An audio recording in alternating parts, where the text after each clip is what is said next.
Assalamualaikum warahmatullahi wabarakatuh. Baik, ini adalah merupakan pertemuan keempat, di mana pada pertemuan sebelumnya kita sudah membahas tentang struktur bangunan bawah, mulai dari jenis-jenis fondasi sampai dengan jenis-jenis alat ancang yang paling sering digunakan. Dan baiklah, kali ini kita akan coba bahas apa-apa saja sih bagian-bagian struktur bangunan atas, komponen-komponen apa saja yang ada pada bangunan atas. Nah, kalau kita definisikan pengertian struktur gedung bagian atas, ini merupakan ini merupakan struktur atas suatu gedung, seluruh bagian struktur gedung yang berada di atas muka tanah. Ini berdasarkan dari pengertian dari SNI tahun 2002. Artinya semua komponen struktur yang berada dari atas tanah, atas fondasi termasuk dalam struktur atas. Jadi apa saja sih yang termasuk ke dalam komponen-komponen struktur gedung bagian atas? Yang pertama itu adalah kolom, kemudian itu berikutnya adalah balok, berikutnya adalah plat lantai, yang berikutnya adalah pasangan dinding. Nah, pasangan dinding yang dimasukkan di sini adalah dinding geser yang terbuat dari beton bertulang. Nah, kemudian berikutnya adalah konstruksi atap yang juga sama yang terbuat dari beton bertulang, di mana ada hubungan antara beton dengan baja tulangan yang ada di bawahnya. Baik, kita coba bahas yang pertama kolom. Nah, kolom kalau kita definisikan secara umum ini merupakan komponen struktur bangunan yang tugas utamanya adalah menyangga beban aksial tekan vertikal dengan bagian tinggi yang tidak ditopang paling tidak 3 kali dari dimensi lateral. Jadi yang maksudkan dengan gaya aksial itu adalah yang searah dengan arah sumbu. Jadi kita punya kolom seperti ini, jadi gaya aksial itu adalah searah dengan arah sumbu dari kolom ini. Nah, ini fungsi kolom adalah sebagai penerus beban seluruh bangunan ke bagian fondasi. Nah, jadi kalau memang kita lihat bagaimana distribusi gaya dari suatu bangunan itu, pertama adalah ketika ada lantai atau balok menerima gaya, misalnya ada sekumpulan orang yang berdiri beraktivitas pada lantai tersebut, maka akan didistribusikan diteruskan kepada bagian balok. Nah, seterusnya dari balok akan diteruskan kepada bagian kolom, dan selanjutnya dari kolom yang akan dilanjutkan ke bagian fondasi yang sudah berada di tanah keras. Nah, kemudian ada pun fungsi kolom lainnya. Yang pertama adalah menerima beban-beban dari plat lantai, dinding, dan lain-lain yang berada di atas dan disalurkan ke bagian fondasi ini yang kita bahas di awal tadi. Dan berikutnya adalah sebagai pengikat antara kolom dengan balok dan plat lantai sehingga menambah kekuatan pada konstruksi tersebut. Dan kemudian yang ketiga adalah sebagai perata beban sehingga konstruksi lebih stabil. Jadi memang fungsi ini adalah untuk menguji pertemuan antara balok dengan balok lainnya, untuk selanjutnya gaya yang didistribusikan dari plat lantai tersebut dan balok tersebut didistribusikan ke bagian fondasi yang sudah berada di bagian tanah keras. Nah, kemudian di sini ada jenis-jenis kolom. Yang pertama adalah kolom utama. Yang dimaksud dengan kolom utama adalah kolom yang fungsi utamanya menyanggah beban utama yang berada di atasnya. Jadi memang jadi terdiri dari baja tulangan, kemudian juga ada dicampur dengan cukuran beton, dibungkus dengan adukan beton juga, makan dengan beton bertulang. Nah, kemudian jenis tulangan yang digunakan itu juga berdasarkan dari peraturan SNI terbaru sekarang itu, bahwa tulangan untuk yang komponen elemen struktur itu tidak boleh kurang dari diameter 12. Nah, jadi memang dalam peraturan terbaru sekarang itu sudah tidak diizinkan lagi menggunakan tulangan polos, jadi memang tidak disarankan menggunakan tulangan ulir. Nah, jadi nanti ada perbedaan antara simbol ulir dengan polos. Yang ulir ada di simbol D, kemudian yang polos di berbentuk diameter, ya, ada simbol diameter gitu. Nah, kemudian pada kolom ini juga nanti akan ada beberapa tulangan, ada tulangan utama, kemudian ada tulangan sengkang, di jelas kita bahas. Kemudian jenis kolom berikutnya adalah kolom praktis. Ini adalah kolom yang berfungsi membantu kolom utama dan juga sebagai pengikat dinding agar dinding ini menjadi lebih stabil. Dan ini memang lebih secara fungsinya adalah untuk bagian posisi dinding. Jadi memang kalau kita lihat dari peraturan yang terbaru sekarang itu, jika pasangan dindingnya itu sudah melebihi luasan 12 meter persegi, itu disarankan dipasangkan kolom praktis pada salah satu sisi dinding tersebut. Misalnya yang ada pada gambar berikut ini, misalnya ketinggian dari dinding, pasangan dinding ini adalah 3 meter, kemudian panjang ke belakang misalnya 6 meter. Nah, berarti luasan dari dinding ini adalah 18 meter persegi. Sehingga kita perlu menambahkan bagian kolom praktis pada bagian, apakah itu bagian sisi tengahnya atau mungkin pas pertemuan antara batas dari satu ruangan dengan ruangan lainnya. Nah, jadi fungsinya itu adalah untuk mengikat dinding ini agar nanti ketika ada angin, misalnya, karena angin kita anggap suatu beban ya yang ada pada suatu bangunan. Jadi ketika ada beban angin yang bekerja, tidak langsung bisa merusak bagian pasangan dinding patah kita. Jadi memang kalau kita lihat pengalaman yang ada di lapangan itu, jika pasangan dindingnya itu misalnya sudah lebih dari 12 meter persegi, kemudian tidak dipasangkan bagian kolom praktis, nah ini sangat berbahaya sekali. Jadi ketika ada angin yang cukup kencang, ini bisa merobohkan bagian sisi dinding. Nah, kemudian untuk kolom praktis ini, bagian tulangan yang digunakan tidak seperti kolom utama tadi. Jadi rata-rata bisa menggunakan diameter 10, boleh menggunakan ulir, boleh menggunakan polos. Kemudian untuk begelnya juga jaraknya bisa lebih renggang. Kalau yang kolom utama tadi bisa besar antara 15 atau 17, tetapi kalau untuk yang kolom praktis ini bisa sampai dengan 20 meter persegi. Nah, kemudian ini ada jenis kolom berdasarkan dari sengkang atau begel. Yang pertama adalah kolom menggunakan pengikat sengkang lateral atau berbentuk bujur sangkar. Nah, kira-kira bentuknya seperti ini, berbentuk bujur sangkar. Nah, kemudian untuk jaraknya ini juga perlu diperhatikan. Jika dia berada di daerah dengan intensitas gempanya cukup tinggi, maka jarak antar sengkang atau begelnya ini harus lebih rapat. Tapi kalau yang untuk daerah yang intensitas gempanya sangat jarang, ini bisa menggunakan jarak di posisi 15 atau 20 cm. Nah, berikutnya adalah kolom menggunakan pengikat spiral. Nah, ini biasanya digunakan untuk kolom berbentuk lingkaran, atau juga ini diaplikasikan untuk konstruksi tiang panjang. Yang membedakan di sini hanya dari jenis begel atau sengkang yang digunakan. Yang berikutnya adalah struktur kolom komposit. Nah, ini merupakan gabungan dari dua buah material. Yang pertama adalah yang terdiri dari baja profil, kemudian dengan kondisi tertentu ini diperkira mungkin perlu dilakukan perkuatan pada komponen strukturnya, maka baru dibungkus lagi dengan menggunakan beton. Jadi ini adalah komponen struktur komposit. Nah, berikutnya adalah jenis kolom berdasarkan dimensi atau keruntuhan. Yang pertama adalah kolom pendek. Ini kolom yang runtuh karena kegagalan materialnya, itu akibat lelehnya baja atau hancurnya beton. Nah, jadi dalam perencanaan struktur itu kita benar-benar harus tahu berapa besaran gaya yang akan terjadi pada misalnya pada bagian kolom, karena kolom ini lah yang akan menopang beban dari lantai atau balok. Nah, jadi memang harus ketahuan nih berapa nih beban atau gaya, misalnya sebesar 2 ton. Dan dengan beban 2 ton ini kira-kira penampangnya dengan ukuran berapa, kemudian dimensi tulangannya dengan ukuran berapa. Jadi karena seiring dengan kemajuan teknologi seperti saat sekarang ini, memang ini sudah bisa diatasi ya. Yang berikutnya adalah kolom tinggi atau panjang atau langsing. Nah, biasanya ini untuk yang sistem kolom seperti ini banyak diaplikasikan untuk bagian-bagian lobi gedung, misalnya untuk lobi hotel, lobi apartemen, lobi pusat perbelanjaan yang bahkan bisa terjun sampai ke lantai 3 atau lantai 4 yang ada di atasnya. Nah, berikutnya adalah hal-hal yang perlu kita perhatikan dalam pekerjaan kolom ini. Yang pertama adalah dimensi tulangan yang tidak boleh begitu ramping. Jadi kalau saat sekarang ini, kalau kita menggunakan aplikasi ITEP atau sub 2000 itu sudah ketahuan ya, yang pada kolom ini kita membutuhkan luasan tulangan misalnya sampai dengan 3000 mm persegi. Itu tinggal kita compare dengan 3000 mm persegi, itu satu kolom misalnya kita butuh misalnya 6 diameter 16, kira-kira seperti itu. Nah, berikutnya adalah tulangan yang digunakan ini harus memenuhi syarat struktur, karena desain bangunan gedung ini adalah strong column weak beam. Nah, maksudnya di sini adalah strong column weak beam, jadi bangunan yang kita rencanakan ini kolomnya lebih kuat dibandingkan dengan balok. Mengapa dilakukan seperti itu?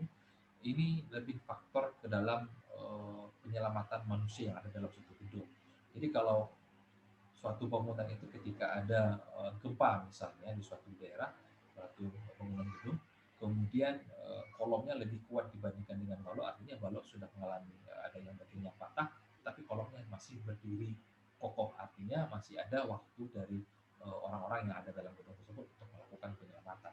Tapi sebaliknya, jika seandainya kita desain strong beam with kolom, artinya baloknya lebih kuat dibandingkan dengan kolom. Jadi begitu ada beban gempa, kolomnya sudah hancur duluan dibandingkan dengan baloknya. Baloknya nggak kenapa-kenapa nih, kolom itu sudah mengalami kehancuran atau kegagalan struktur. Nah, ini yang menyebabkan bangunan itu banyak yang lipat, artinya waktu untuk melakukan penyelamatan terhadap orang yang ada dalam gedung itu sangat kecil sekali.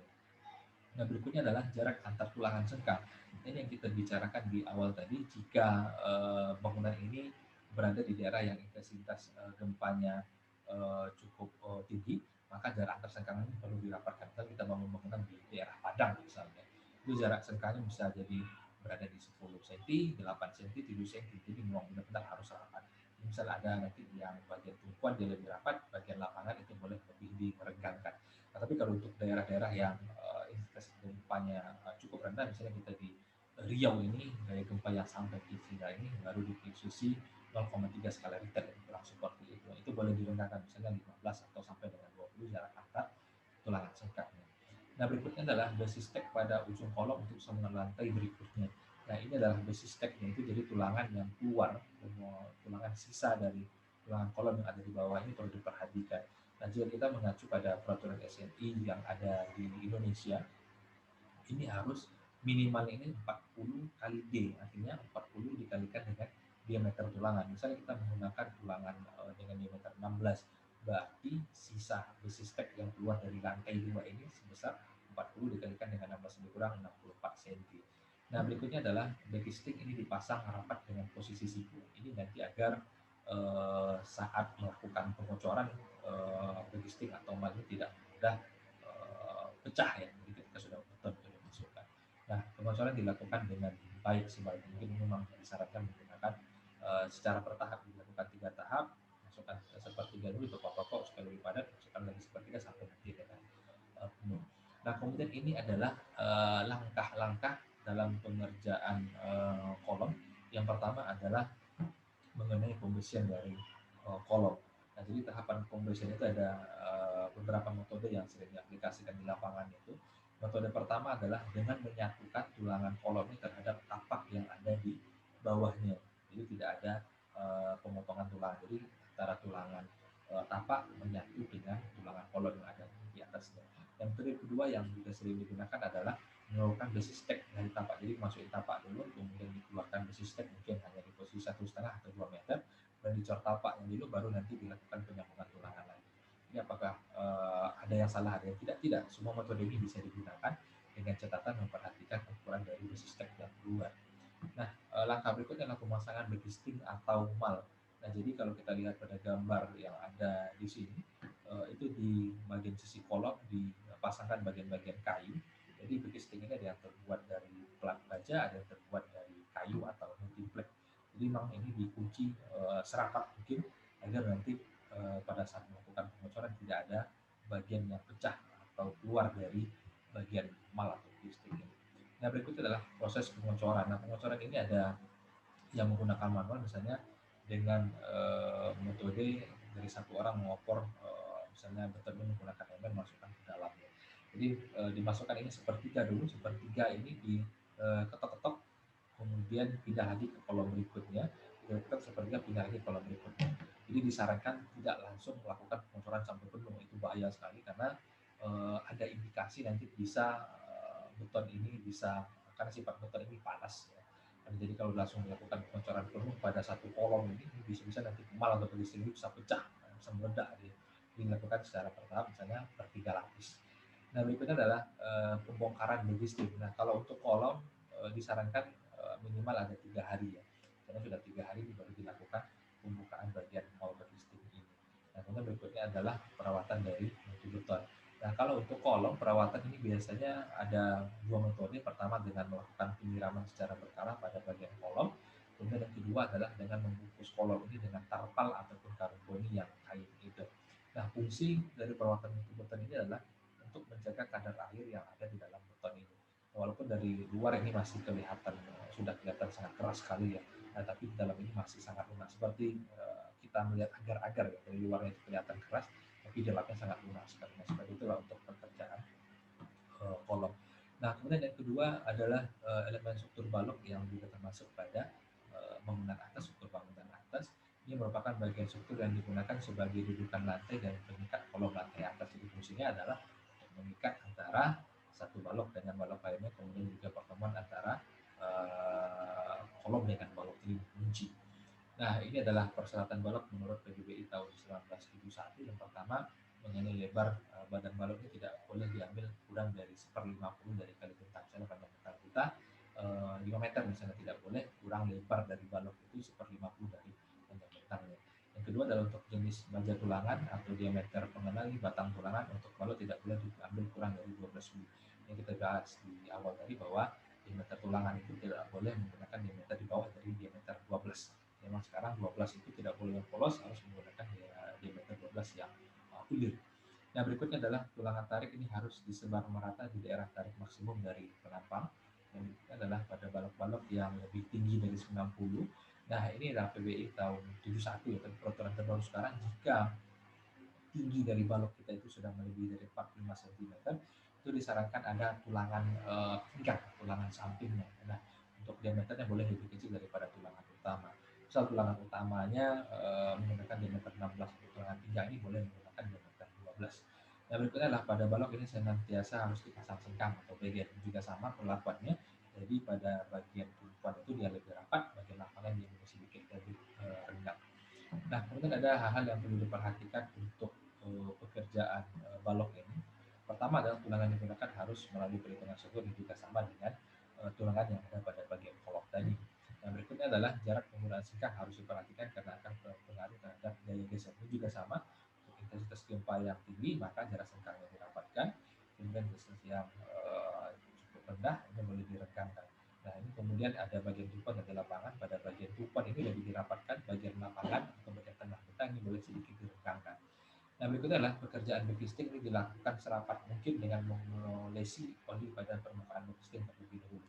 Ini fungsinya pada saat pembongkaran ini tidak ada bagian multipack yang masih menempel pada bagian beton, ini tidak ada yang bisa merusak bagian permukaan dari beton. Yang berikutnya adalah pada saat pengocoran beton dipadatkan dengan menggunakan vibrator yang menyebabkan adanya getaran ya. Ini fungsinya agar nanti tidak ada bagian-bagian yang keropos yang hanya kelihatan batunya saja, tidak ada semennya atau pasirnya. Kemudian hindarkan pemasangan tulangan lebih dari 2 lapis. Jadi memang kalau harus 2 lapis ini disarankan lebih menambah lebar dari balok sehingga tidak ada tulangan 2 lapis, karena nanti akan ada tulangan sengkang tambahan sehingga nanti akan ada berat tambahan pada bagian balok tersebut. Nah, kemudian berikutnya adalah selimut beton minimal 20 mili dan dapat dilakukan kemudian selang pada saat melakukan pengecoran. Nah, mengenai selimut beton ini juga sebenarnya sudah ada perubahan dengan peraturan terbaru saat sekarang ini. Jadi misalnya kalau untuk daerah posisi baloknya tempatkan di atas tanah, selimut beton ini lebih ditebalkan, misalnya sampai dengan 30 atau 30 mili sampai atau bahkan sampai dengan 40 mili. Jadi jarak antara tulangan dengan pinggir betonnya itu sudah dalam kondisi aman sehingga nanti proses korosinya bisa dihindari dengan lebih tebal dibandingkan dengan kondisi biasa. Nah, saya rasa cukup sampai di situ dulu, sampai di balok dulu yang perlu kita bahas. Nanti untuk yang soal lantai akan kita bahas lebih detailnya lagi dalam pertemuan berikutnya. Mungkin cukup sekian dulu.